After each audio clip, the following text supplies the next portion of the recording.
Hello बच्चों, कैसे हैं आप सब बढ़िया है। आज आपके सामने एक बहुत ही अच्छा क्वेश्चन लाए हैं और बहुत ही इम्पोर्टेंट है। कई बार पूछा है, इस पर टिप्पणी भी पूछा है और रिएक्शन भी पूछा है।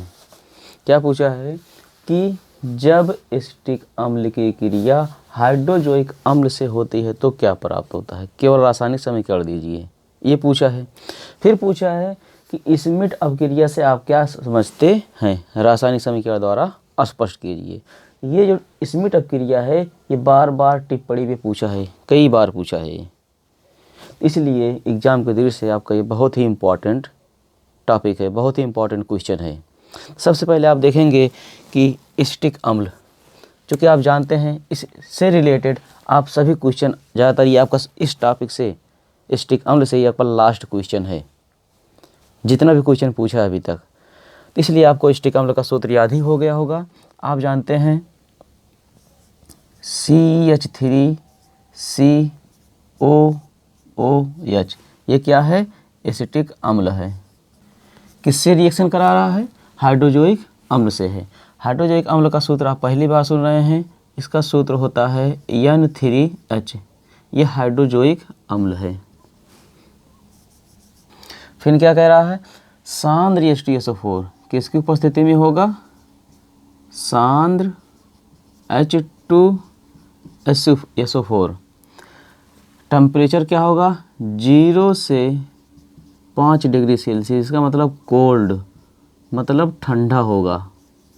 इतने पे टेम्परेचर ठंडा होता है, इस पे होगा। या अगर ठंडा भी लिख देंगे तो आपका गलत नहीं होगा। कह रहा है जब एसिटिक अम्ल की क्रिया हाइड्रोजोइक अम्ल से होती है तो क्या प्राप्त होता है।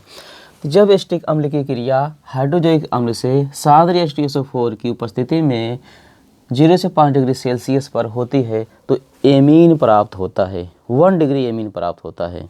यह अपक्रिया स्मिट अपक्रिया कहलाती है। अब देखिए आगे क्या होता है। तो इसमें आप देख रहे हैं हाइड्रोजोइक अम्ल है, इससे नाइट्रोजन अणु के रूप में निकल जाएंगे। क्या बनेगा, N2।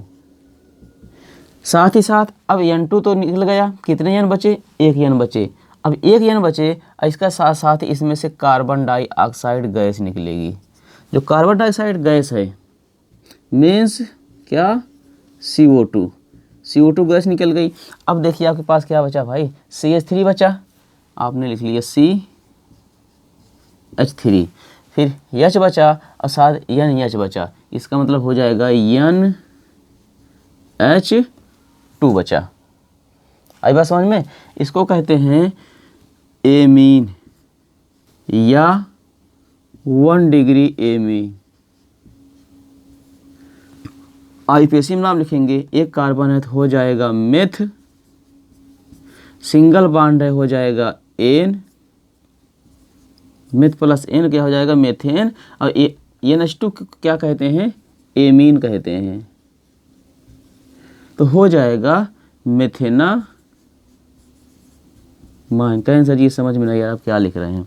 पहले आप इंग्लिश में देखिएगा, एक कार्बन होगा तो उसे आप कहेंगे मेथ, सिंगल बॉन्ड होगा इनके बीच एन प्लस एमीन।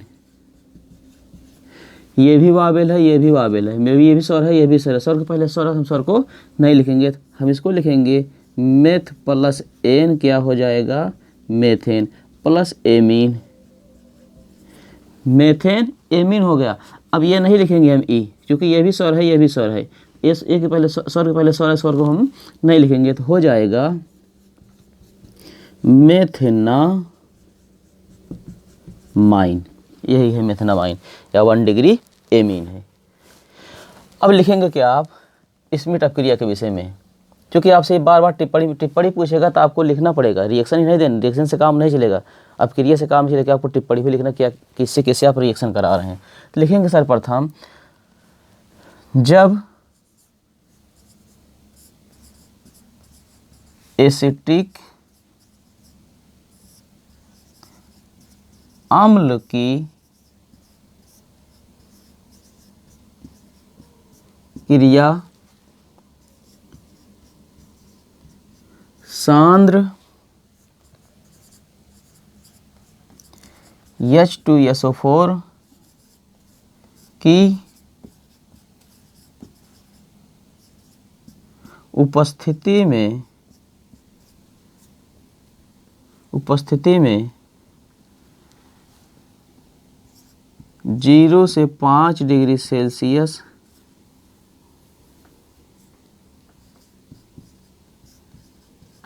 ताप पर होती है तो एमीन प्राप्त होता है। यह अभिक्रिया स्मिट अभिक्रिया कहलाती है। स्मिट अभिक्रिया कहलाती है। वेरी वेरी इंपॉर्टेंट है, याद रखिएगा। इसमें CO2 निकल गया, कार्बन डाइऑक्साइड निकल गया, इसका H ये, उसके बाद NH बचा है इसमें, तो NH होगा तो इस कंडीशन पे क्या होगा, इसके अणु दो निकल जाएंगे और कार्बन डाइऑक्साइड निकल जाएगा, तो NH बचेगा, H इससे अटैच हो जाएगा तो बनाएगा 1 डिग्री एमीन। आई बात समझ में? तो बस आज इतना ही। वीडियो कैसा लगा कमेंट बॉक्स में ज़रूर बताइएगा। धन्यवाद।